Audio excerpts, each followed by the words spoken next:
Hi, everyone. I just wanted to say hi, Ali and Ed. I can't see you right now, but I believe you're out there.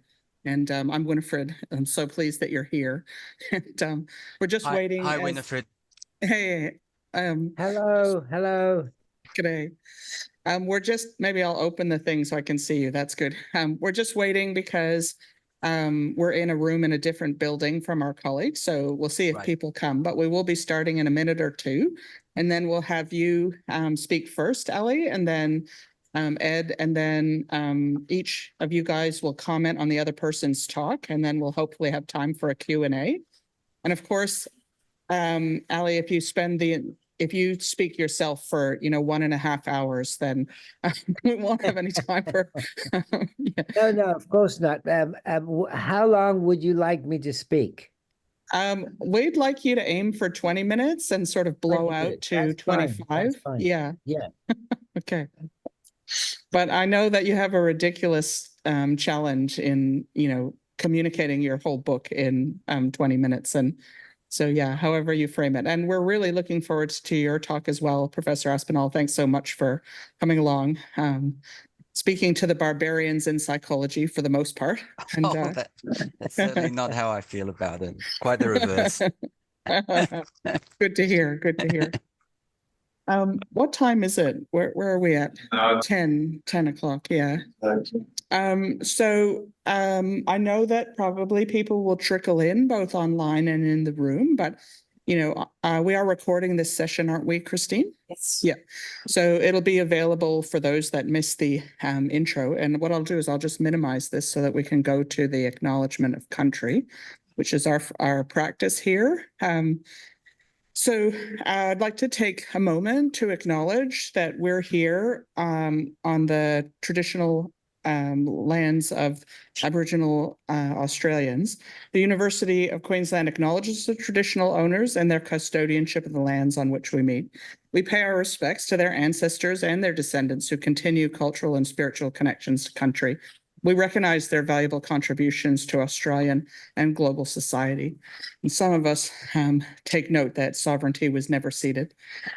So today we're part of a PEPSS seminar series. I'm co-chairing with my colleague, Dr. Chris Klebl, who will be seamlessly handed the baton in between the two speakers. My task is to introduce now, to also acknowledge for admin purposes, the presentation is being recorded for later use. And if you don't want to be recorded, please leave your video off and post your comments in the chat. The edited version of today's seminar will be available at the PEPSS seminar series page. And if you want to be added to the mailing list, you can contact sign@psy.uq.edu.au.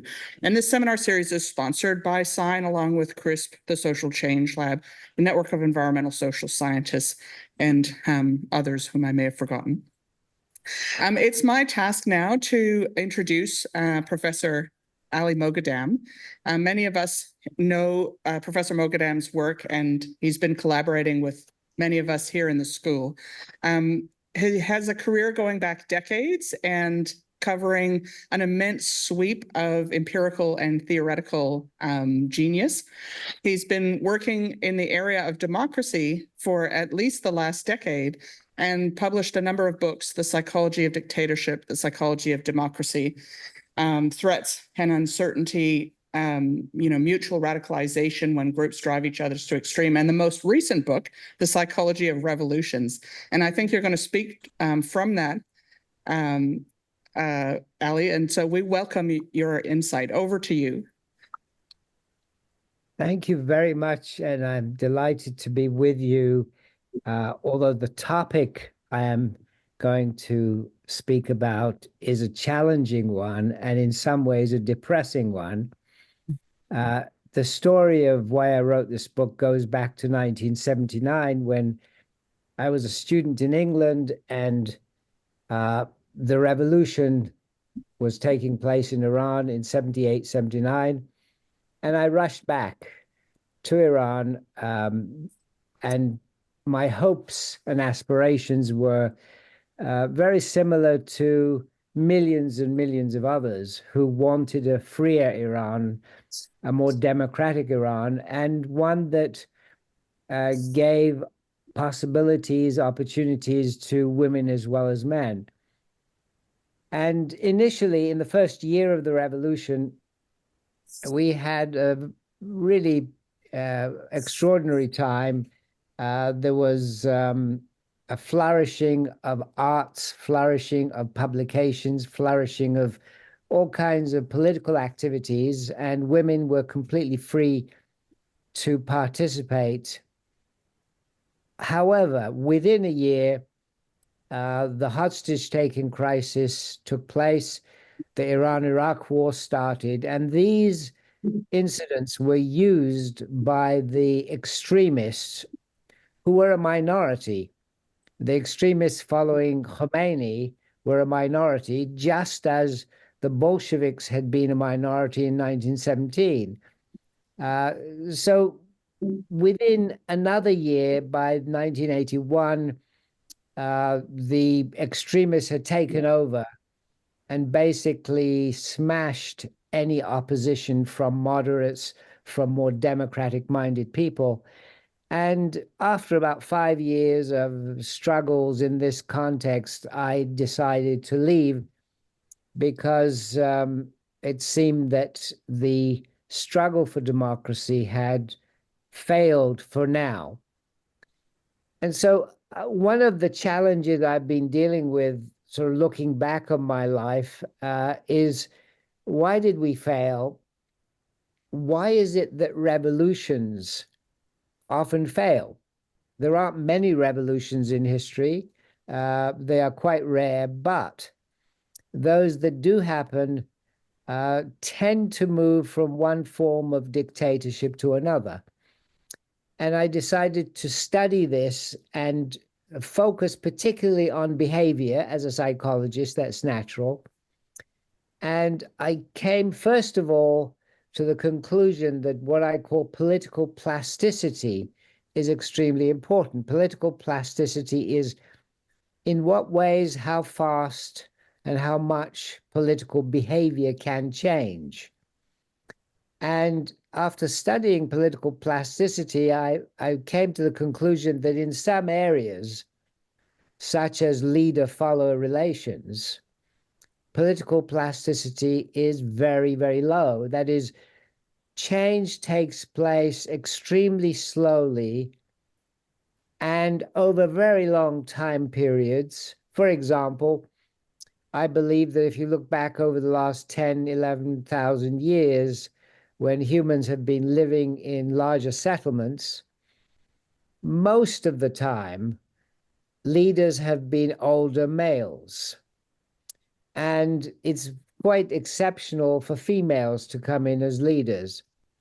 Well, it does happen, but the general trend is older males. And here we are again in the United States, looking to the next election in November, when two 80-year-old men are going to be competing for power. So my first focus was on this topic of political plasticity.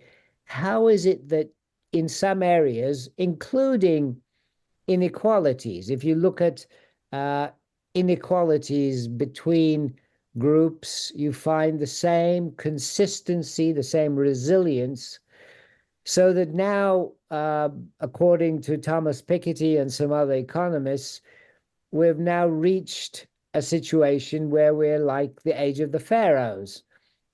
Something like 20 individuals in the world own as much wealth as about 4 billion people, half the world's population. So this is another area where political plasticity is extremely low. Now, I'm not going to be pessimistic all the time. There are certain areas where I think we've moved very rapidly. One area that I want to highlight is the advancement of women over the last 50 years, particularly the advancement of women in academia specifically. So that's an area where we do make change quickly. And I want to talk about why. So looking at revolutions, one of my first challenges was to select particular revolutions because, of course, if you look at the literature, there are supposed to be thousands of revolutions, and I didn't want to do that kind of study. I wanted to do an in-depth study of a few revolutions. So I finally chose the French Revolution, the Russian Revolution, the Chinese Revolution, the Cuban Revolution, and the Iranian Revolution. And I chose these because it seemed to me they are extraordinarily important historically. Now, I didn't choose the American Revolution because, rather like the Algerian Revolution and some other revolutions, I see the American Revolution as a fight to get rid of an external power. In the case of the Americans, of course, it was the British, and with the Algerians, it was the French. But I didn't want to take on those revolutions. I was interested in revolutions against internal despots and powers. So I looked at the trend of these revolutions, these 5 particular revolutions, and as you know, there is already a literature in psychology and in the social sciences on collective mobilization, and the researchers at Queensland have been quite extraordinary in leading this effort to look at collective mobilization. I was less interested in that. The reason being that it seems to me when you study revolutions, you realize that getting to regime change is actually the easier part. Now, revolutions have not been studied by psychologists at all. The last book, entitled The Psychology of Revolution, was published by Gustave Le Bon in 1894. So I was coming after quite a delay. But it seemed to me that when you look at revolutions, that toppling the regime is actually the easier part. The difficult part is what happens afterwards if you are democratically minded. If your goal is a democracy, if your goal is freedom, then after the revolution is a big challenge. Why is it a big challenge? Because the trend I found again and again is that in mobilization against the regime, very different factions, diverse factions, become coordinated to topple the regime. So aristocrats, laborers, all kinds of different people coordinate to topple the regime. At that stage, before toppling the regime, they're not discussing their differences. Their focus is on their opposition to the regime. For example, in Iran, liberated, highly educated women collaborated with Islamists. And if you look at their aims, their goals are very different. Islamist, fundamentalist Islamists want a society shaped by Sharia law, which would put educated women on the sidelines. So before the regime changes, you're going to get this coordination of efforts to topple the regime. Once the regime is toppled, that is where the real challenge lies. Typically, what I found is that initially, the more moderate elements have some influence, and there is a possibility that you will get a moderate regime. However, the moderates fail. Again and again, they fail. Why do they fail? Because they're trying to appease different people. They're trying to take into account different points of view. They're not willing to take decisive action that might harm people. For example, action that might kill some people. Whereas the radicals, the real extremists, whether we're talking about the Bolsheviks or Mao or Castro or on and on and on, these types of people, in terms of personality, they're very different from the moderates. The extremists know what they want. They are categorical thinkers. They are intolerant of ambiguity. They tend to be Machiavellian. They tend to believe that the ends justify the means, and they're willing to kill. This was very personal for me when I was in Iran, because I realized there were people who were willing to kill me because of my opinions, but I was not willing to kill them. We might call this the moderate's dilemma.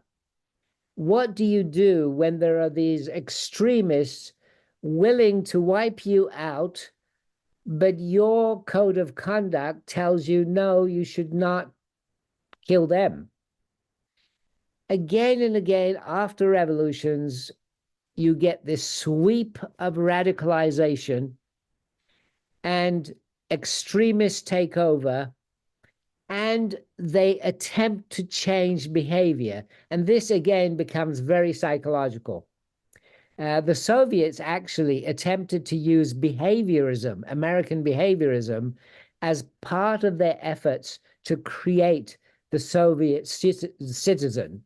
So they imported behaviorism. They already have Pavlov, of course, but they wanted to use psychology to shape the new Soviet citizen.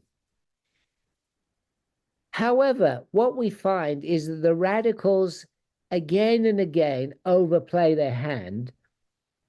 They don't realize how difficult it is, even when you have absolute power, to change behavior in particular ways. For example, in the Soviet Union, in China, in Cuba, there was an effort to collectivize, to have collective ownership and collective profits and collective incentives.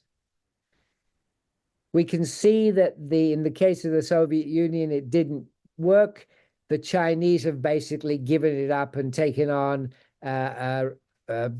more of a capitalist system, and the Cubans are struggling. They can't get the economy going. Now, there is literature on this from psychology, the whole literature on social loafing being the condition where a group, when you give them collective incentives, some of the individuals will loaf and literally not work.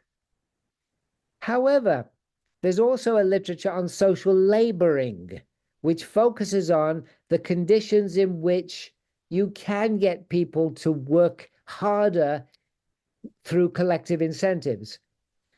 What these radical regimes did not realize is that they have to set up the conditions in order to achieve social laboring, and they could never manage that. Inefficiency, corruption, etc., hobbled them.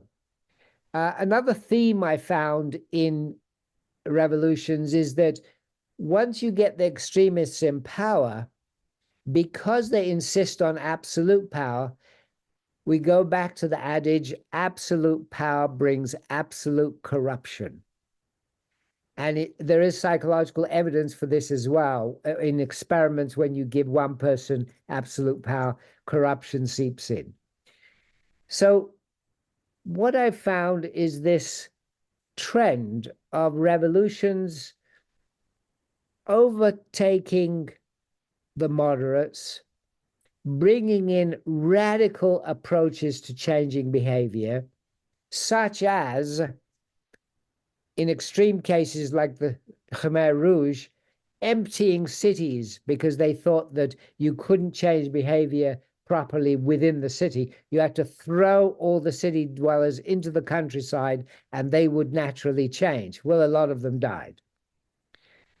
Such as the radical approach by Mao of cultural revolution, emptying all the universities and schools and trying to re-educate people, which they tried in Iran as well.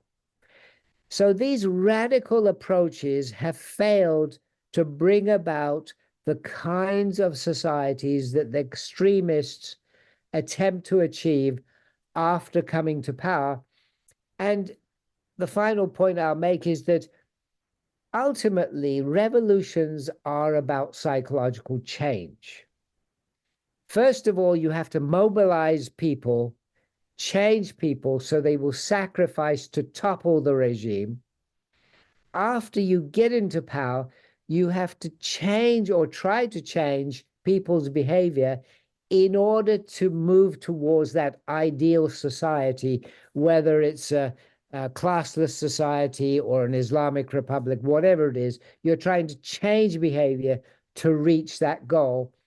And it's in that changing of behavior that revolutions have failed again and again. And they've led often to one kind of dictator being replaced by another. And I'm going to stop there at around 19 minutes.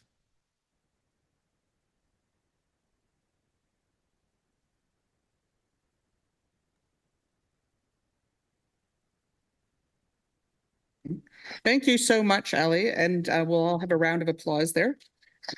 Thank you. Thank you very much. So I'm now going to turn over to Chris, who will introduce Ed. I know some of you would have questions for Ali, but we're just going to follow our practice of waiting until Ed's talked and then each speaker has commented on the other before we go to questions. So Chris, over to you. Thanks so much. So yeah, now we're going to hear from Edward Aspinall, who's a professor and head of the Department of Political and Social Change at the Klebl School of Asia Pacific Affairs at the Australian National University in Canberra. He researches politics in Southeast Asia, especially Indonesia, and has interest in democratization, ethnicity, and also clientelism. And he authored several books, including Opposing Suharto, Compromise, Resistance, and Regime Change in Indonesia, and also Democracy for Sale, Elections, Clientelism, and the State of Indonesia. So yeah. Okay. So please welcome Edward and feel free to go ahead. Thanks so much. Great. Thank you so much. It's wonderful for me to have the opportunity to address you today, and in particular to be on the same platform as Professor Moghaddam. And I'd like to start also by acknowledging that I'm speaking from Canberra, so the lands of the Ngunnawal people. I do have a slide, a series of slides to try and help discipline me through the time, but do let me know if I don't have Ali's discipline in keeping to time. So the topic of my talk is a little bit different. I'm going to provide a sort of a perspective from political science of this a sort of bird's eye view of literature on democratic transitions and backsliding. Issues also that I know that Professor Moghaddam has written on extensively, so there should be plenty of room for dialogue and indeed many overlaps in our topic. So let me start by explaining that from the field of which I'm part, which is the subfield of political science known as comparative politics, explaining why some countries become democratic or experience democratic breakdown is really one of the major foci of our subfield, and we could talk, or almost anyone from that subfield could probably talk all day about this topic. There are very distinct schools of thoughts, big definitional debates about how do we classify different regime types, and a very wide array of methodologies also used. Many of you will be familiar with these efforts to, over the last few decades, to in fact sort of quantify on a global scale the sort of shifting tides between democratic and authoritarian regimes, with these really major efforts devised by the various democracy index outfits such as VDEM, Polity for Freedom House, and so on. So the big picture, which most of you again will likely be familiar with, that over the course of the last 100 or so years, there have been several periods of expansion of democratic rule. This is drawing on VDEM data. With the first sort of major uptick of democratization occurring in the aftermath of World War I, a second wave after World War II and the transition to decolonization in many places, and then of course a much more extended third wave of democratization that began more or less in the mid-1970s in Southern Europe, but then spread through many world regions. You'll also note in this visualization that over the last 10, 15 years, the indices disagree a little bit on this, there's been something of a trend towards backsliding. In terms of sort of the big picture of theoretical debates about what drives the transition to more democratic forms, the sort of classical studies, if we go back several decades, really focused on the big changes associated with economic modernization, industrialization, etc., with a category of analysts who made essentially sort of structuralist arguments about how industrialization generated or strengthened social classes or social groups with both a greater interest in political inclusion, plus greater capacity to make demands of established elites. So a lot of focus historically was therefore on the rise of the urban bourgeoisie, the middle classes, to some extent, also the organized urban classes, the changing nature of class relations in the countryside and how this could facilitate transition to democratic government. Modernization theory, a sort of mid-20th century body of work, beginning especially in the United States, focused in particular on how economic modernization was driving not only not primarily structural changes in the nature of society, but in particular cultural changes which promoted moderation. That was a large extent the focus of Seymour Martin Lipset and his very influential work in this field. So we see basically one set of analysis there suggests that fundamentally democratization is a product of the structural and cultural changes wrought by economic development and modernization. This body of work has been subject to a great deal of criticism over the years, but nevertheless, as long ago as 30 years ago, Chavorsky and Lemonji, for example, pointed out that, in fact, this correlation between levels of economic development and levels of democracy is, in fact, one of the most sort of robust and substantial findings of modern social science. And there are certainly many exceptions we can point to today, and so, including some more developed democratic countries which are experiencing pressures towards backsliding, but nevertheless, it's still an influential undercurrent within the literature, I would say. However, during the third wave of democratization, so this is in particular the period from, I would say, about the mid-1980s onwards, it was very much evident that many countries were undergoing processes of democratization, often very rapid and tumultuous processes of democratization that didn't match modernization theory expectations. We had the third wave of democratization, in particular, was spreading to many countries that were not particularly economically developed, didn't have large middle classes, and so on.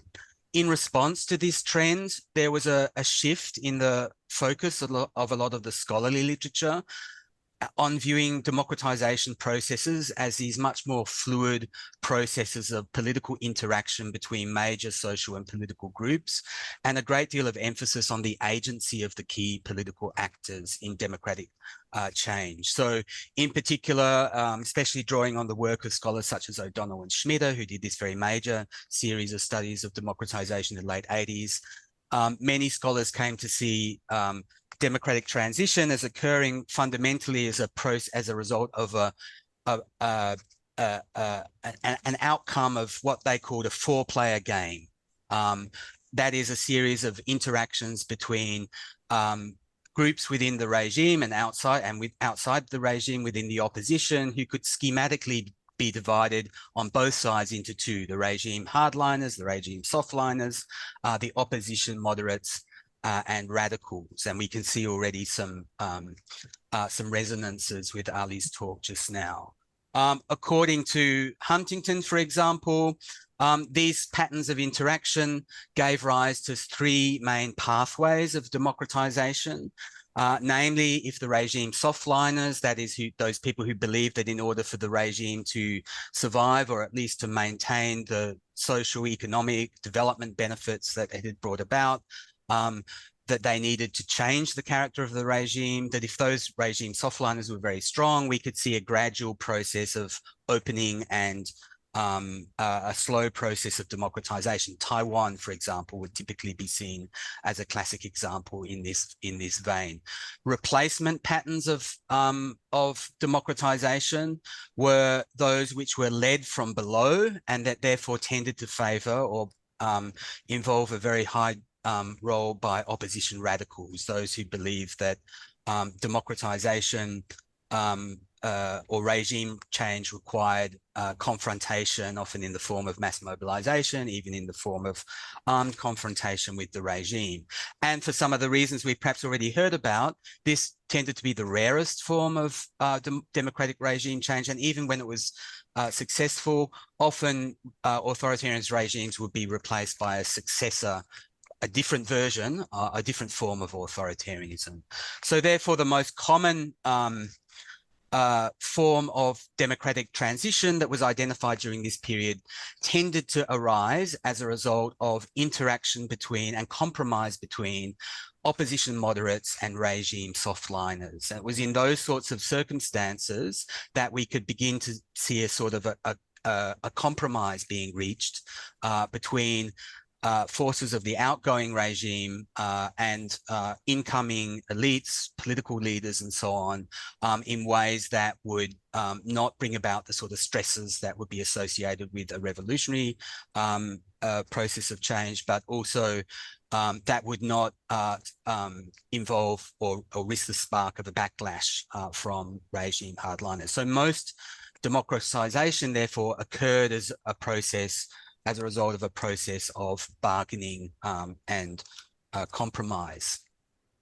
So if we look at the case of Indonesia, for example, I won't go into a lot of details, but just to sort of put a little bit of flesh on this bone, the country I'm most familiar with, we can see it very much according with this generalized pattern. Certainly Indonesia at the time that it underwent regime change in 98, 99 did not fulfill the standard sort of modernization theory expectations. It wasn't a particularly wealthy country. Middle class was very small. It had a very large urban underclass and a very large poor rural population.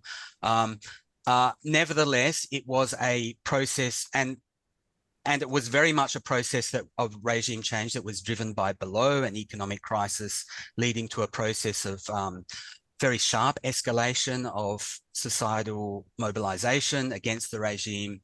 But the critical process that led to the actual downfall of the authoritarian regime of President Suharto and its replacement by a democratic outcome was that under pressure from this mobilization from below, the regime split. And you saw defections from President Suharto, who effectively negotiated a transition. That's to cut a very, very long story short, but you get the idea that in some ways this Indonesian transition was therefore very typical of the third wave democratization processes. Now, we know as well that over the last 10, 15 years, depending on which of the indices we want to draw upon, there has been this process of democratic backsliding across many world regions. You can see here from the most recent VDEM report, for example, and this is very typical of the sort of mood of a lot of these organizations, that there's been overall, both in terms of sort of the average world citizen, but also in terms of the number of countries, there's been a significant degree of backsliding. This view is not uncontested in the literature. So earlier this year, for example, there was some significant pushback in the article I've mentioned at the bottom there, which suggested that, well, you know, that these measurements themselves are highly subjective. It involves expert coders making assessments about rather difficult to measure areas such as the level of freedom of expression and civil liberties, and that there might be a sort of groupthink that's taken hold of academia in the especially in the aftermath of the Trump election in 2016. As you can imagine, there's been a lot of response to that. Nevertheless, overall, it does seem to be the consensus, or it is the consensus amongst most political scientists, that there has been this process of backsliding. And importantly, one of the distinguishing features of the contemporary processes of democratic backsliding that we see is that, unlike in the past, for example, after the second wave of democratization, when the modal pattern of democratic breakdown was a military coup, the modal pattern today is no longer that. In fact, military coups are fairly rare, although there's been a recent uptick, particularly in West Africa, to some extent also in Southeast Asia, or at least in Myanmar and Thailand. But the typical pattern is one of what's often called incumbent takeover. That is, where elected politicians, typically elected presidents or prime ministers, retain electoral forms, so they don't abandon elections, but instead they sort of undermine some of the liberal components of democracy from within. So in particular, capture or undermine control institutions such as constitutional courts, anti-corruption agencies and the like, and they take action to reduce space for media, civil society and opposition, often while maintaining very high levels of electoral legitimacy and indeed popularity. Sometimes such leaders achieve these goals constitutionally, sometimes they do so unconstitutionally, sometimes just informally. So for example, in the Hungarian case, we see a lot of the capture of the media taking place not through executive fiat, but by actual buyouts and similar sorts of processes. So again, viewed sort of conceptually, a lot of the backsliding we see in the contemporary period, if we think of regime type sort of being conceived in democracy or liberal democracy being constituting these two core components, that is both fair electoral competition, which occur in conditions of civil liberties and restrictions on the unfettered exercise of governmental power, then we can see that to a large extent, the backsliding that occurs in the contemporary period is primarily taking place within that upper left-hand quadrant, i.e. we're seeing a great deal of transition from liberal democracy towards illiberal democracy, though in some cases, arguably cases like Erdogan in Turkey or Orban in Hungary and so on, the degree of capture of control institutions, the media, pressure on civil society opposition is such that we can no longer really talk about these governments being elected under fair elections. There's a huge degree of debate. It's a very unsettled field.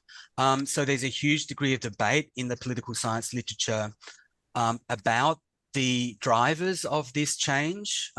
We see these are mostly, though not exclusively, happening in lower income countries. I mean, the fact that there's been serious doubts about the resilience of US democracy, for example, has shown that this is, I guess the point here is that we're questioning once again some of those assumptions of modernization theory, which views democracy as a sort of an endpoint of economic development as well as of political development. There's an emphasis in the literature on understanding elite incumbent behavior, because after all, the transition from democratic to undemocratic forms of rule necessarily involves a narrowing of the scope for political participation and tends to be something that's driven from above, but also the patterns of social permission that allow political leaders to engage in such actions. As I noted before, very often the pattern of contemporary democratic backsliding occurs with the active or at least passive support of large parts of the populations of the countries concerned. So in terms of elites, there's a big literature, huge literature actually now on the rise of populism. Seen, again, there's even definitional debate about this, but populism is generally seen as a sort of a thin form of ideology in which leaders view themselves as embodying the interests of the pure people against a sort of a corrupt elite. And you can see why this lends itself to erosion of liberal or of liberal institutions, because the leaders see themselves as embodying the sort of unconstrained impulses or interests of the majority of the population, and therefore see any forms of institutional constraints on their power as contravening that basic tenet of their philosophy, of their political philosophy. So a lot of emphasis also on the sort of methods of manipulation and undermining of such institutions that take place.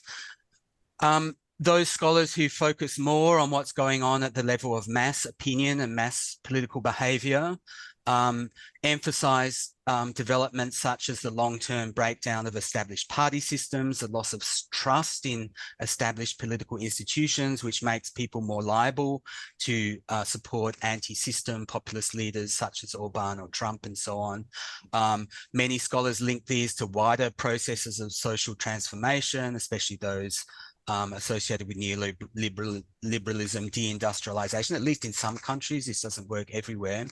And in particular, there's a lot of interest in the role of polarization in enabling populist leaders to engage in this sort of activity. And here, obviously, there's a very big role of political psychology, especially through the emphasis on what's known as effective polarization, i.e. that is not simply growing distance in ideological terms, people's positions on various political issues, but also the extent to which they feel enmity towards their political opponents. Decline of traditional media is another thing. Now I'm running out of time, so I won't talk much about methodology.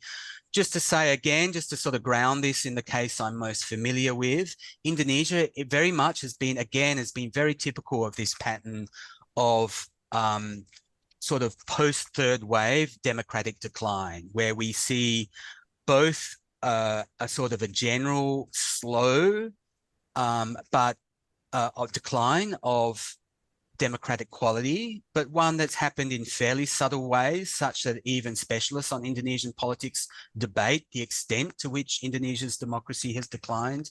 And there's also a lot of disagreement about the drivers of it. Elections remain basically competitive, and the president under whom most of this erosion occurred, Joko Widodo, remained, well, certainly for what would be in Australian terms, stratospherically popular. He remained a very popular political leader throughout this period, yet his government engaged in the undermining of some of these classic, this classic pattern of undermining control agencies. For example, there was an all-out assault on the Anti-Corruption Commission, significant repoliticization of the security forces, such that the police, to a lesser extent the military, are being brought back into the political arena. Not so much polarization in the Indonesian case, although that also has gone up and down at different times, but more a pattern of elite collusion. So that's it. I think I just about made it within my 20-minute, or perhaps I was just a minute or two over. So thanks for bearing with me while I gave you that sort of lightning tour of the field. Thank you.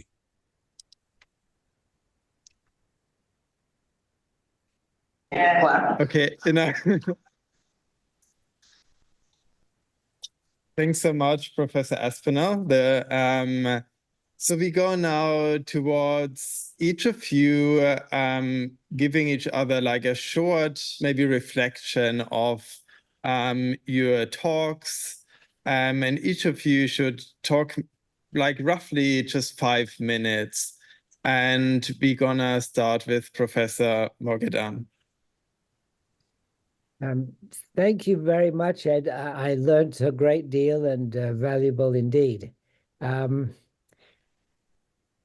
suppose from a psychological perspective, one of the themes that cuts across what we've been chatting about is the theme of rhetoric, the theme of narratives, the theme of verbal positioning versus the theme of actual action.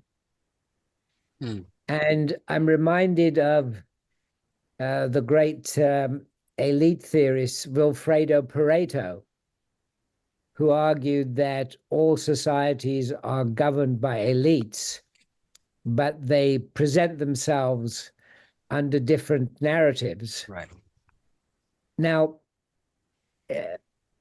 one of the things that strikes me about our current situation is that it doesn't matter whether we're considering Western or non-Western societies, the split between rhetoric and action is very, very important.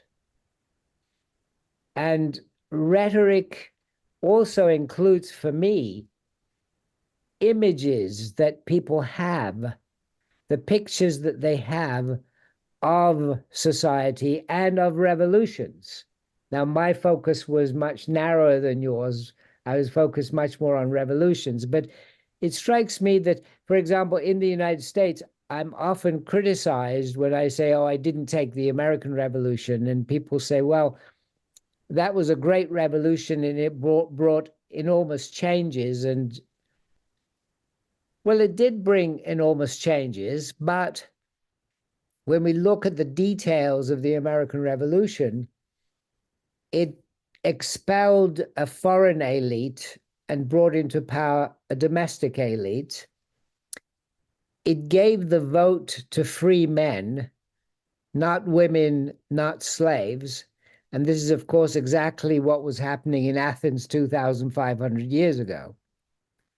And it took women until 1920, and minorities are still struggling to have the right to vote. So what I am fascinated by is when we look at the scenario that you presented, which is brilliant and expansive, and what I focused on, which is much narrower, what I'm interested in is this disparity between rhetoric and action. The Islamic Republic of Iran claims it has democratic elections. So the rhetoric of democracy is there. In fact, I would say that in some ways, the rhetoric of democracy there is stronger than some other Western countries. The rhetoric of democracy has been adopted, and the procedures of democracy have been adopted in many authoritarian countries. And this is being used to suck in people, to force them to vote. And of course, in psychology, we know about cognitive dissonance and when you're forced to do something, changing your mind, etc. So this is a situation where it seems to me when we look at actual behavior, there is much more continuity across cultures and societies rather than looking at the rhetoric. If we look at the way the Republican Party is behaving at the moment, denying the validity of elections, claiming that the election system is rigged, etc., etc.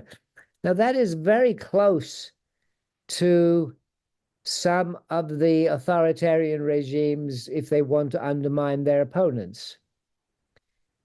And the actual action of what is happening is, it seems to me, there is continuity across societies. And this is, again, where I come back to this issue of political plasticity. That political behavior seems to change very slowly in certain areas.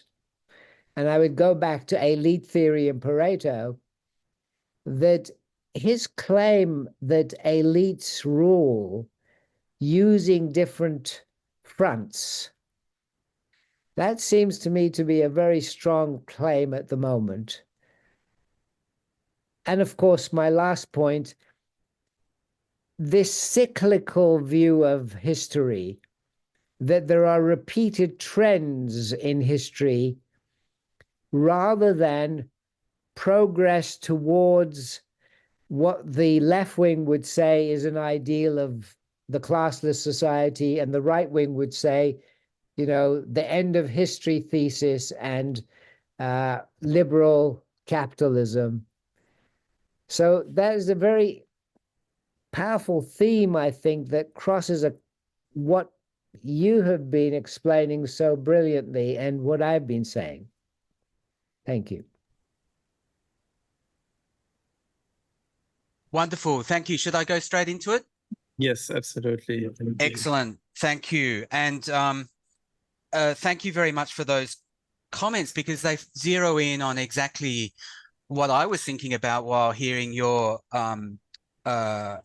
very enlightening talk. And, you know, over the last couple of days as well, dipping into your truly impressive range of writings on some of these topics, namely this issue of political plasticity and the opposite of political, I guess it's political continuity or political rigidity, we might think of it. And I guess the question I would have is, from a psychological perspective, when it boils down to it, what is the sort of what's the core block of political plasticity or adaptation in particular areas? What is it that's driving this sort of endless and repetitive drive towards return to deeply ingrained patterns? I guess from a political science perspective, we would often look at institutional continuity. So, for example, in the case of the Indonesian example that I just gave you, why is it that the security forces in Indonesia are making this sort of slow and subtle return into political life? Well, one of the reasons is that during the transition from Suharto, particularly from Suharto's rule, particularly because it was this very moderate form of regime transition, which occurred in a sort of a mode of negotiation in which no one really had the ability or the willingness to challenge the really entrenched political forces that had propped up authoritarian rule, one of the main ones of which was the military, was that the military retained a great deal of its institutional authority and power, even as it stepped back from the day-to-day business of politics. So when President Jokowi was elected and he wanted to push through this very he wanted to brush aside opposition to certain of his development plans and so on. The military survived, and the police forces survived of this very powerful, unreformed institution that was readily available for him to turn to those purposes. So here we see this sort of institutional continuity, a product of a particular pattern of regime change that political scientists wouldn't feel the need to sort of be looking at psychological dispositions to sort of explain that sort of return to that earlier pattern. We could make a similar argument about corruption, for example. You know, why is it that so many of these third world democratic transitions, which were often the mobilizations that brought down authoritarian regimes, often had the anti-corruption theme very much at their heart, and yet the democratic regimes that replaced them were very often no less, and indeed sometimes markedly more corrupt. I mean, often political scientists would point to, you know, the continuity in informal institutions, the sort of collective action problems that are involved often in confronting corruption. Often we'll find in the Indonesian case, for example, that people in a particular government office, everyone sort of knows that that corruption is undermining the authority or you know, reputation of their office, but no one feels they can exit from it, because if they exit from it, they'll themselves be isolated and so on. So it's a classic sort of collective action problem. So I guess that would be one of my sort of reflections on, is there a because there's so much overlap, of course, in what we're discussing, and I can see that from your work generally. I mean, it speaks so directly to so much of the political science literature on these topics. Just one other thought I had as well. I mean, the big contrast I found between the processes of revolution and you were describing, and the democratic transitions I was reviewing, was really this interaction between moderates and radicals in the transition. You depicted the Iranian Revolution as this process in which the sort of the hardline group became dominant, sidelining those who favoured gender equality and a more liberal political order. Often the successful democratic transitions of the third wave involved the exact opposite. It was the moderate groups who were dominant, those who were willing to, in particular, to compromise with outgoing authoritarian elites. And yet that brought its own set of problems as well. And the Indonesian case is an example of that, right? That those compromises that were built into the heart of the democratic transition were themselves responsible for a different sort of continuity in patterns of elite domination. So yeah, I guess I'll leave it at that. And thank you very much for an incredibly stimulating set of reflections. Thank you. Thanks so much. These were really inspiring talks and also your comments. So we now go to opening up to some audience questions. And I invite people both in the room, but also on Zoom to please ask a question. And what we usually do, we start with students. So we first want to ask if any of the students in the room or also on Zoom would like to ask a question.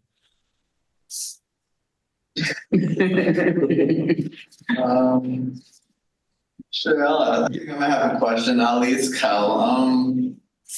One thing that I had a question about, Ali, was because I know you chose specific revolutions, and you said that one common theme was sort of like many of the leaders were using the motto or moral axiom of the end justifies the means.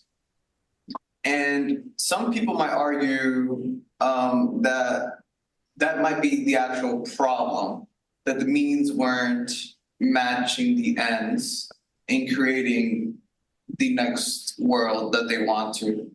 And I think only really one revolution that was failed kind of encapsulated that. And I'm just wondering your thoughts on it, and it was the Spanish Revolution.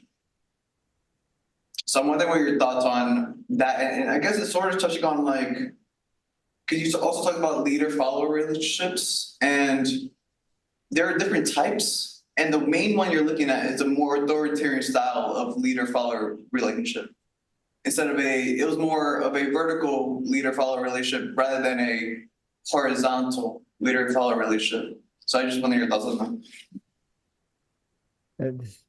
Thank you very much for the question. If I go back to what Ed's final points, I think, about continuity and the role of institutions that he was highlighting, I think that is very important. As we go back into psychology, I think cultural psychology is important here. And in my discussions on plasticity and revolutions, I've distinguished between hardwiring within persons, which is the traditional way we think of hardwiring, and hardwiring outside persons. And this hardwiring outside persons includes what Ed was referring to as institutional rigidity here. If we look at hardwiring outside individuals, before we are born, there is already this hardwiring. It includes things like the fairy tales and stories we learn as children.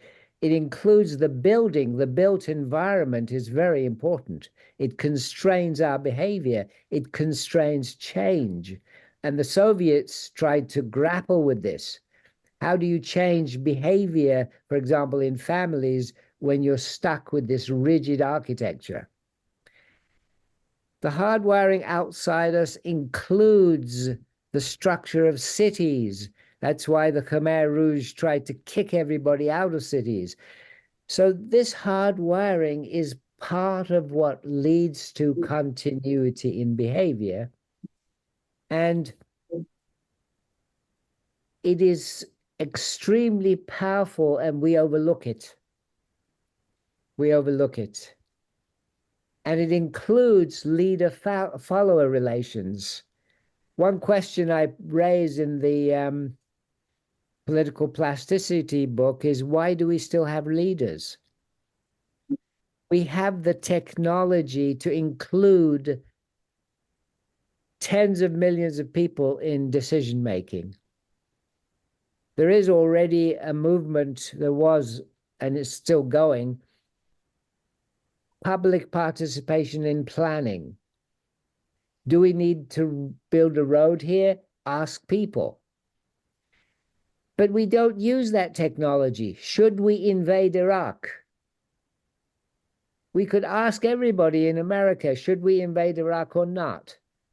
Well, we don't do that. This continuity in the focus on very few elites and one particular person, a male, older male, to make that decision. I'll stop there. Thank you. Thank you. Can we hear from Ed on? Yeah. Prof. Aspinall, did you also want to comment on this, or rather? I'm happy to keep going with more questions. Okay, do we have any questions on Zoom? I can't see the faces on Zoom, so just feel free to speak up if you have any questions you would like to ask.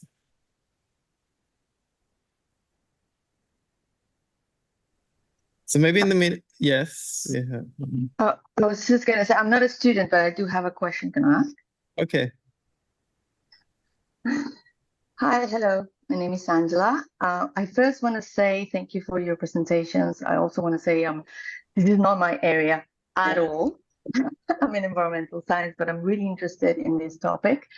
And I wanted to ask if you, for both of you, if you could comment from each of your particular lenses and theories and concepts on what's happening in El Salvador with Nayib Bukele's presidency.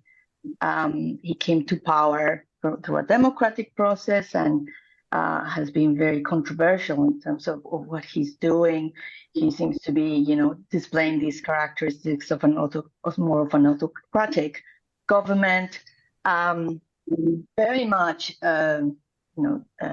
undermining a lot of the structures in the country. And what's interesting to me is just they had the re-election in February, and the vote was, I think, something like 85% of the votes he got re-election, which is astonishing. And I guess I could see these sort of democratic backsliding that you were talking about, sort of reflecting that, but also from a psychological point of view, it's like, how can that happen? How can, because clearly it's been documented what he's doing often is like delivering on this idea of, hard hand on criminality, but with very big questions about a violation of human rights and so on. So how can this happen? How can he convince a whole population to to re-elect him? Shall I have a first go at that? I mean, I again, without professing any sort of expertise on the politics of El Salvador, but I have seen a lot of discussion of this case, and Bukele, I think his name is, right?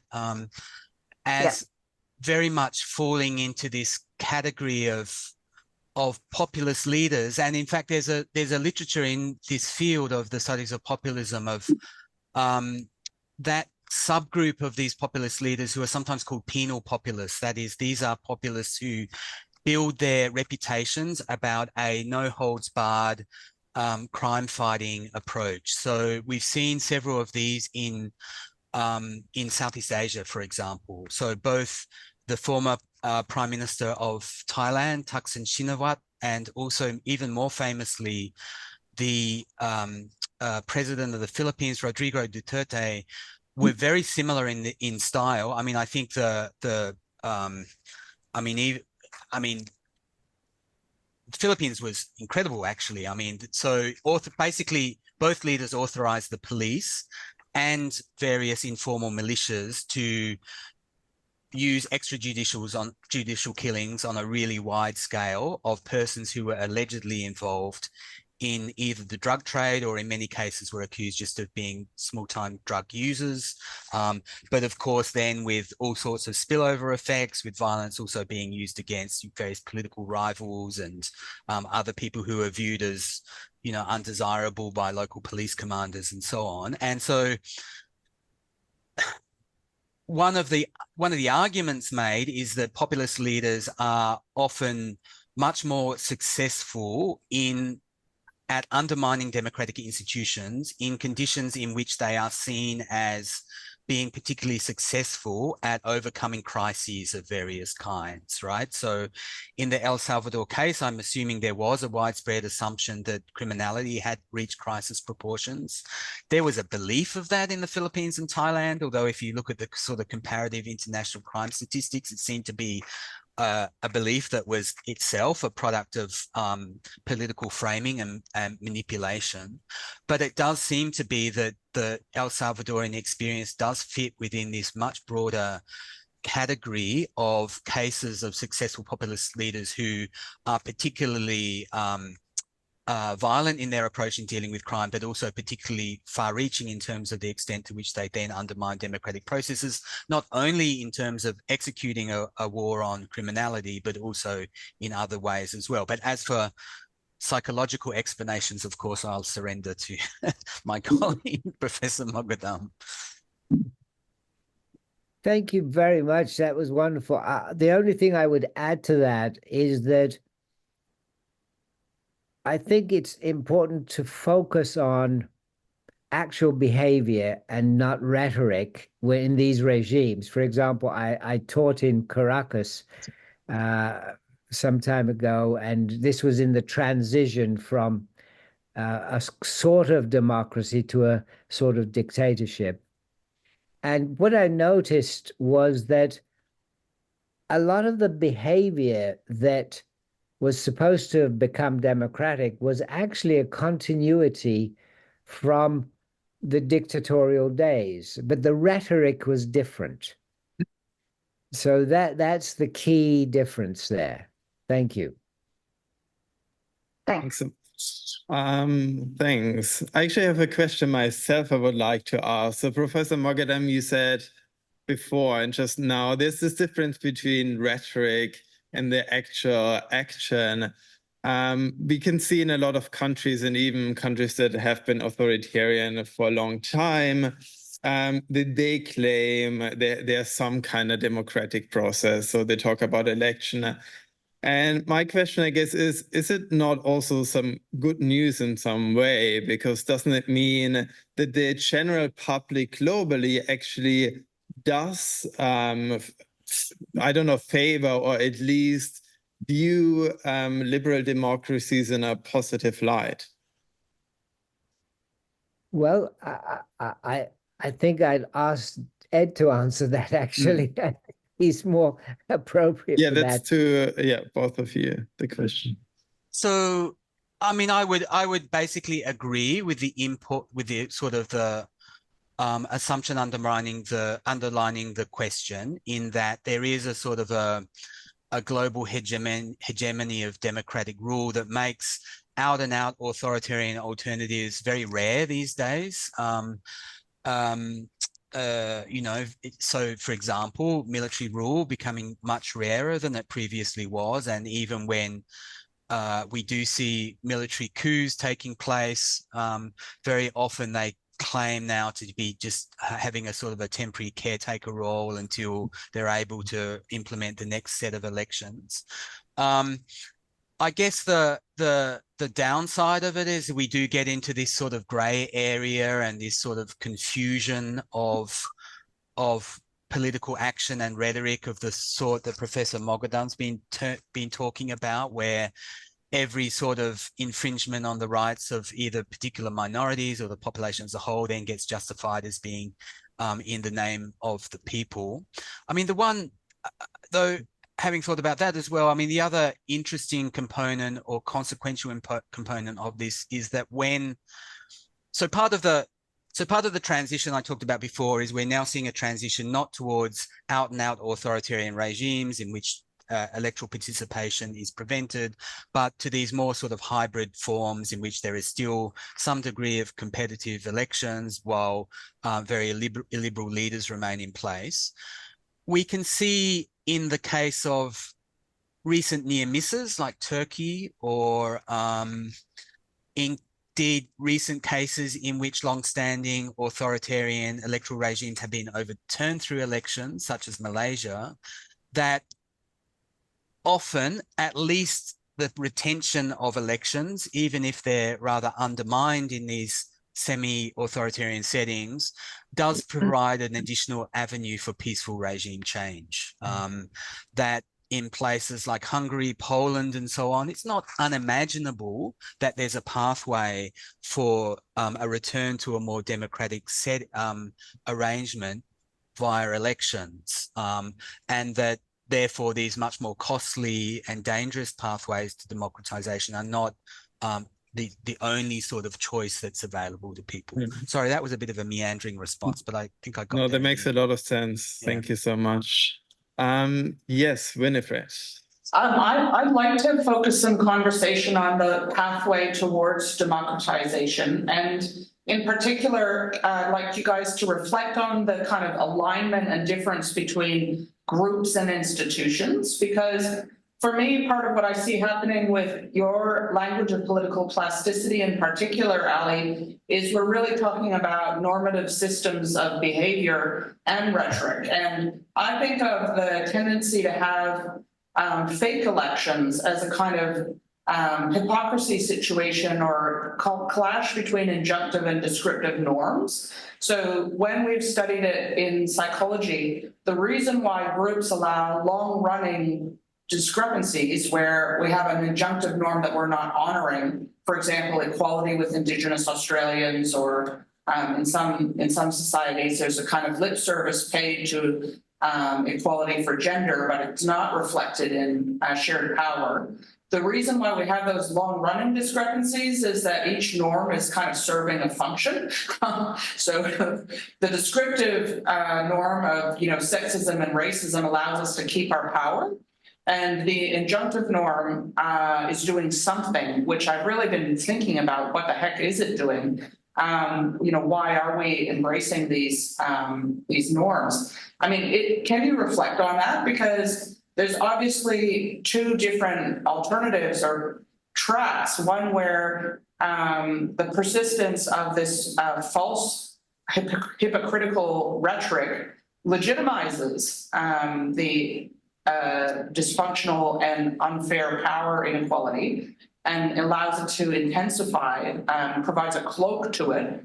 And there's another path where there's leverage, like you just described, Professor Aspinall, where the power inequality is actually undermined and we see progress. Can you please immediately identify the moderators that would allow us to go on to path B, not path A?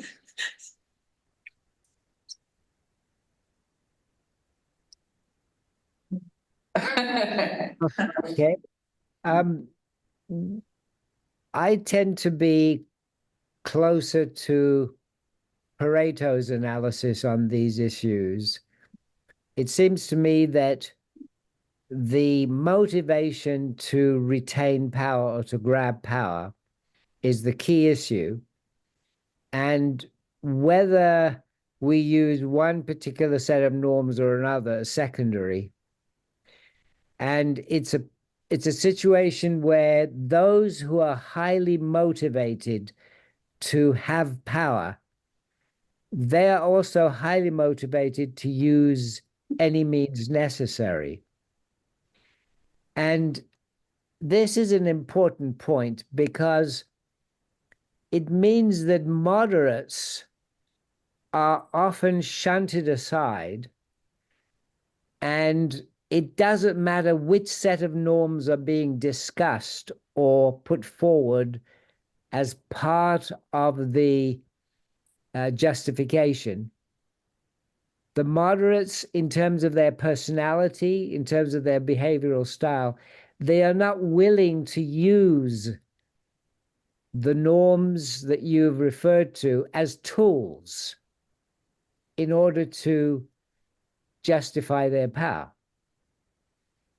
Whereas if we go back to sliding into dictatorship, as in Venezuela, for example, or sliding back into dictatorship in Iran after the revolution, the key issue is, for me, motivation and the personality of those driven to have power. And the personality of those driven to do anything it takes. And they would look at us and say, well, I don't care which norms I'm using, I will manipulate whatever I need to manipulate to have that power. So it could be the divine right of kings, or it could be free and fair elections. I'll just do whatever I want in that analysis. The rhetoric will shift. The rhetoric will shift dramatically. And you can see this particularly post-election. Before elections, the radicals emphasize rights.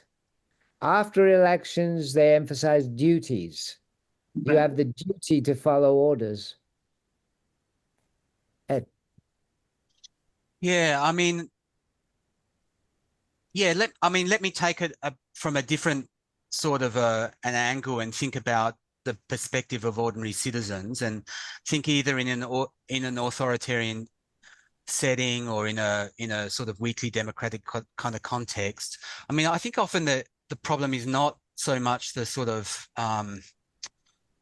popularization of norms, but the people's calculation of their political efficacy and their ability to bring about change. I think that's one of the things that strikes one as one studies these sort of processes of political change over time. That, for example, there was a lot of discontent for a long period with the Suharto regime in Indonesia, but people felt that they just didn't have the capacity to challenge that, and if they did, that they would immediately invite a repressive response from the state.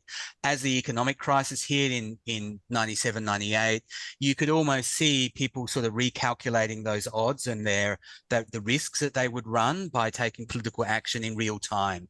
And it reaches the sort of, at a particular point, there was this sort of tipping point reached where people abandoned this performative adherence they had to regime ideology and so on, and did start to challenge the regime. And that was when the snowballing of the demonstrations occurred, and you saw those sort of defections at the elite level that I talked about.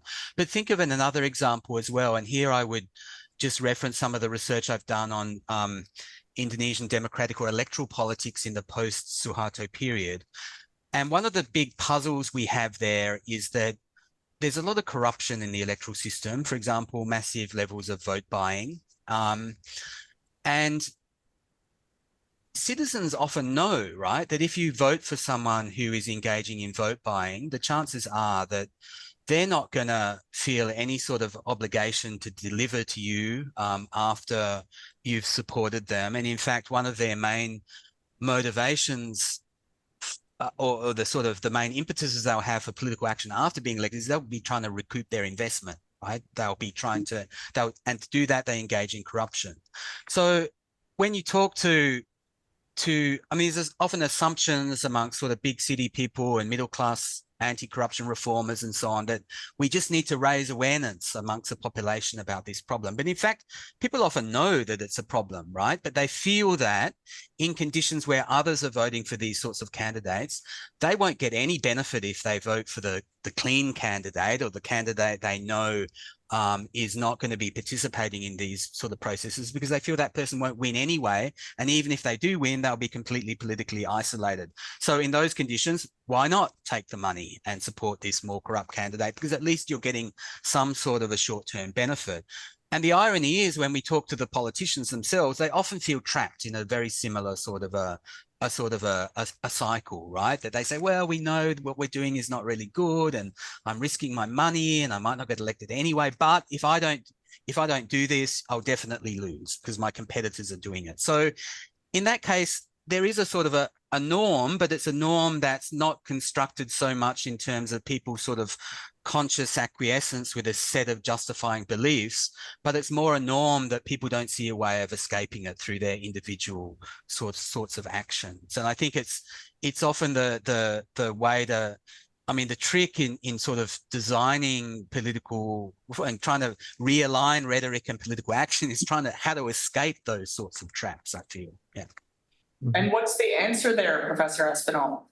Well, if I knew that, I'd be writing a book about it right away. I mean, the problem, there are tweaks you can do. I mean, the problem is that it's such a, you're really requiring this very broad systemic change, and the sort of answers that people give in the scholarship are quite unsatisfying. You know, or you need a champion of reform in one particular area, and then, you know, hope sort of fingers crossed that this pattern will spread to other sorts of areas. Or, well, we need this sort of, you know, we have to wait until society as a whole gets much more wealthy, and therefore the marginal benefit people get from receiving a payment will decrease, and so on. So I think it is a sort of I think it's an unresolved problem in the literature. Yeah.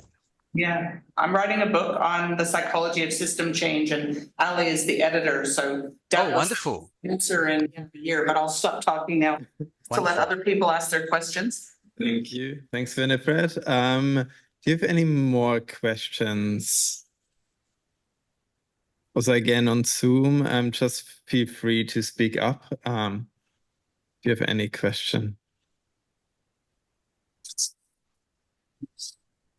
I can chime in. Thank you both for the lovely talks. It's been very thought-provoking.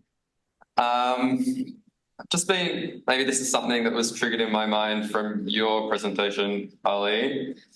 I sort of took your thesis to be sort of in a time of sort of revolution and changing powers. It's sort of going to be replaced by another committed, powerful structure that also wants power. But what I wonder is, how do groups of people or countries sort of get off that cycle? Like, can we think of other examples where there hasn't been a replacement of another radical grouping, sort of following the aftermath of a revolution?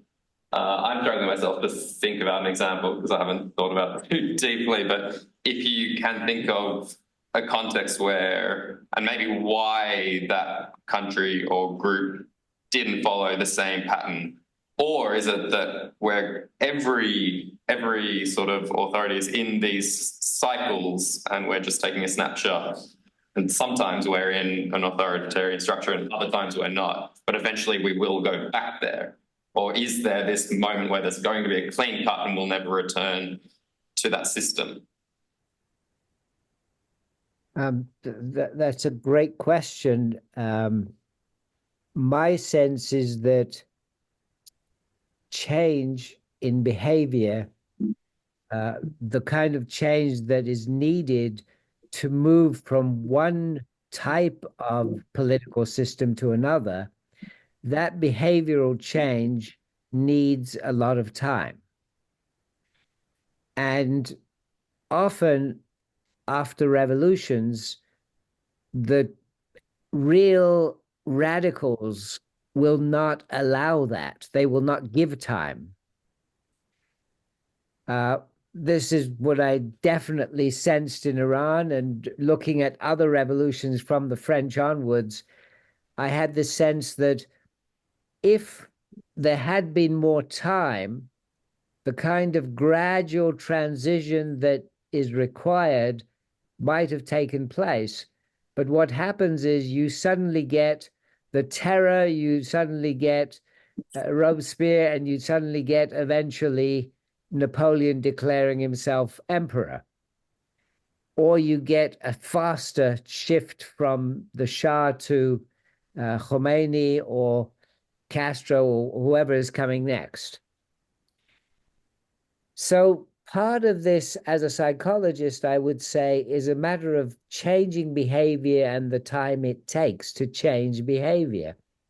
Now, I've talked to experts on comparative areas and revolutions, and they've assured me that there are smaller examples of societies having better success. But the larger societies I've looked at, including, for example, China, haven't had this success. I think that Mao was very perceptive in this area. He was after what he called perpetual revolution because he realized that behavior is going to backslide. So his Great Leap Forward, his Cultural Revolution, these were all attempts to force perpetual revolution. And of course, he failed. And China is now back to a kind of dictatorial system with its strange economy that is creating billionaires. I'll stop there for Ed. Thank you.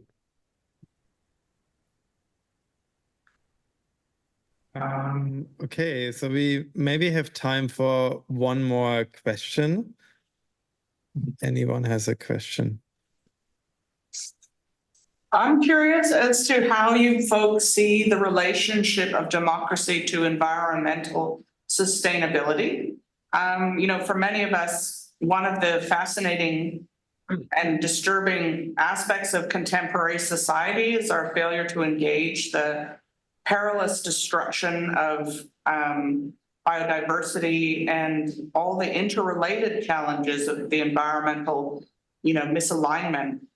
Do you think that this is kind of orthogonal to the growing authoritarianism? Do you think that authoritarian and democratic systems equally well engage the natural world? Or do you have any insights on how that's related?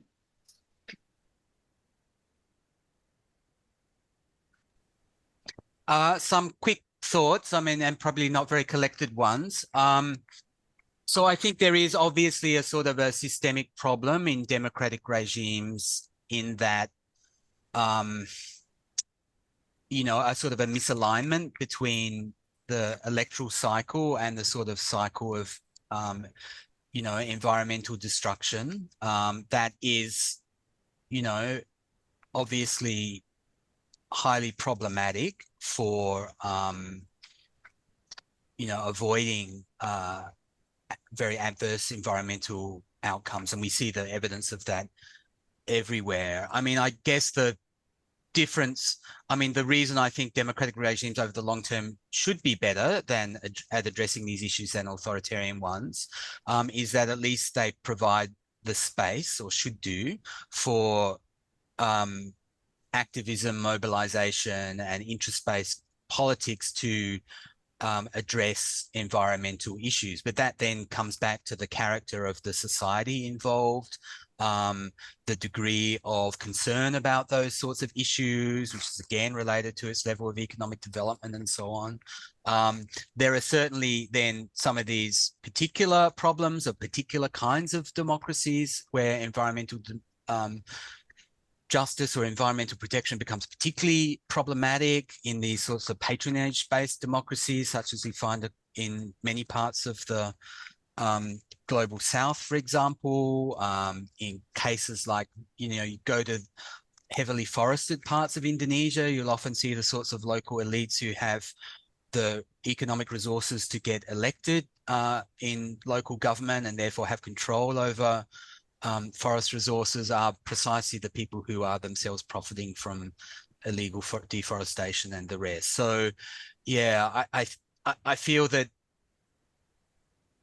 theoretically, at least, democratic regimes should be better at addressing environmental issues, but in actual existing democracies, given the sorts of problems we've been discussing, that is often not the case. I'll quickly say that I think the solution to moving towards democracy, because I don't think we have any democracies at the moment, moving towards democracy is the same solution as solving or trying to get to a better solution for our environmental issues. And this is back to schooling. We need to start with very early education, reforming that, what we have at the moment is not working and we need to reform it. Hey, thank you so much. Please give another round of applause to our two speakers. Thank you. I'll clap red. There we are. Thank you. Okay, thank you so much. This was really inspiring. And yeah, also everyone on Zoom, have a good Friday. And Thank you very much. goodbye. Thank you, Ed. Bye-bye. Thank you so much. Just Thank you, zooming Ali. in. Wonderful to Thank meet you both. Really, such fascinating Thank you talks, very and I much. really appreciate your generosity and wisdom, both of you. So fascinating to share, right, Chris? Yeah, we're really going to mull this over. And thank you to our audiences in the room and outside it. And do we know what next month's PEPSS is?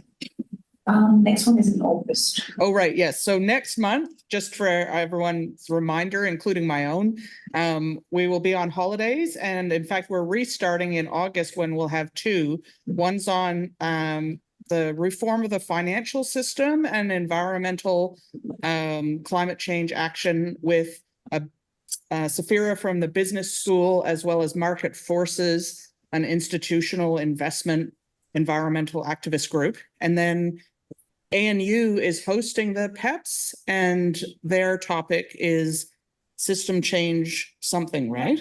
Do we remember? I'm sorry, I'm so incoherent, but we know because it's ANU, it must be a brilliant presentation. And I say that also because Professor Aspinall is from ANU. So thanks again. And thank you to Christine, who is behind the scenes, behind the camera, but she's the force for good, which makes PEPSS possible. So we'll stop there. Thank you. Thank you. Thanks so much, and wonderful to meet everyone. And thank you, Ali. Thank you, Ed. Bye-bye. Great. Will we log out of the Zoom, Chris? I think so. Okay, here we go. Okay. Bye, everyone.